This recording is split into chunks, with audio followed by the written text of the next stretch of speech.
ରମାଶଙ୍କର ବାବୁ, ଆପଣ ବହୁତ ସମସ୍ୟାରେ ଅଛନ୍ତି ଏବଂ ଆପଣ ସ୍ୱୟଂର ଶତ୍ରୁ ସ୍ୱୟଂ ନିଜେ।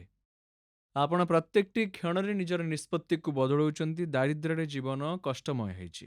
ଆପଣ କୌଣସି ସାଧନା କରିବା ପାଇଁ ଚାହୁଁଛନ୍ତି, ଶକ୍ତି ପ୍ରାପ୍ତ କରିବା ପାଇଁ ଚାହୁଁଛନ୍ତି।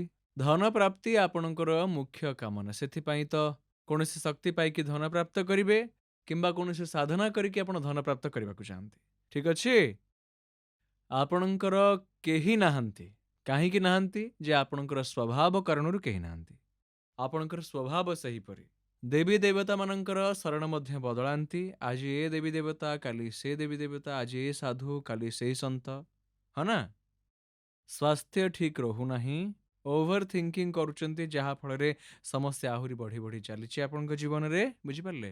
ଏବଂ ତା ସହିତ ଖରାପ ବିଚାର, ଅଶ୍ଳୀଳ ବିଚାର ମଧ୍ୟ ମନ ଭିତରେ ଚାଲିଛି। ଶରୀର ଭିତରେ ଆପଣଙ୍କର ବେଶ୍ୟାଳୟର ଗନ୍ଧ ହେଉଛି ଏବଂ ବିଭୂତି, ତନ୍ତ୍ର ଏବଂ କଣ୍ଢେଇ କ୍ରିୟା ଏସବୁ କରାଯାଉଛି, କିନ୍ତୁ ପିତୃପୁରୁଷଙ୍କୁ ଆଟଲିଷ୍ଟ ଭୋଜନରେ ଟିକେ ଖୁଆଇ ଦିଅନ୍ତୁ। ଆପଣ କିଛି ନ କଲେ ନାହିଁ।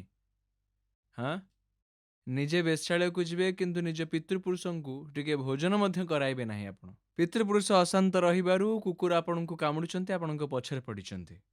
କାରଣ ପିତୃପୁରୁଷ ଭୂତ ହେଇକି ଅଛନ୍ତି। ତମର ପିତୃପୁରୁଷ ବି ତମ ସାଙ୍ଗରେ ଚାଲନ୍ତି, ଜାଣିଛ? ବୁଝିପାରିଲେ ଆପଣ?